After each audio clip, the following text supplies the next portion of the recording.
Magandang hapon mga kabay. Meron pa akong estimate dito ngayon mga kabay. Yan, drill. Yan po. Umuugong po sa kahit di pa inuun.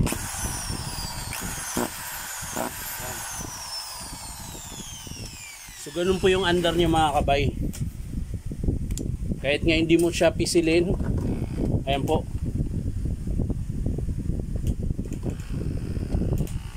Ayan po. Umuugong na siya kahit di pa pinipisil. So titingnan natin mga kabay. Tara, samahan nyo po ako. So ayan mga kabay, bubuksan natin.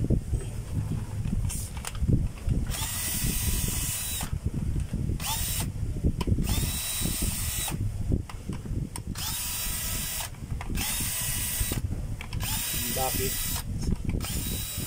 Umuputok-putok at umuugong siya mga kabay. So ayan mga kabay.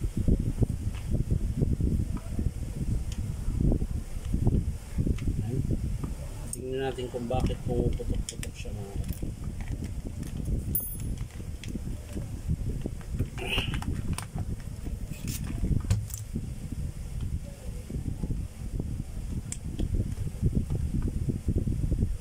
So ayan mga kabay oh. Ito po yung dahilan kung bakit pumuputok-putok siya mga kabay. Ayan po. Dilim. Ayan po. Ito po. Putok po yung wiring mga kabay. Ayan o, yung winding niya. Pati kabilaan mga kabay, ito rin. Pumutok din siya. Kaya, ganun po yung andar niya. Tapos yung umuugong naman mga kabay yung switch niya. Sira po itong switch nito. Bali magpapalit po tayo nito yung switch. So yan lang po mga kabay. Yan po yung dahilan kung bakit pumuputok-putok yung unit nyo. Ayan po. Ayan. Tingnan natin kung makita ba. Lalong lumabo. Ayan. Ayan po yung dahilan mga kabay. Dito natin. Dito tayo baka sakaling makita. O balik ta rin natin. Ayan mga kabay. Para kitang kita nyo po. Ayan. Ayun. Ayan po mga kabay. Ayan. Ito po yung pumutok. Ayan. Kabilaan po yan mga kabay. Ayan. So ayan po siya mga kabay. Ayan. Yan po yung pumutok mga kabay. Ayan. Ito. Ayan.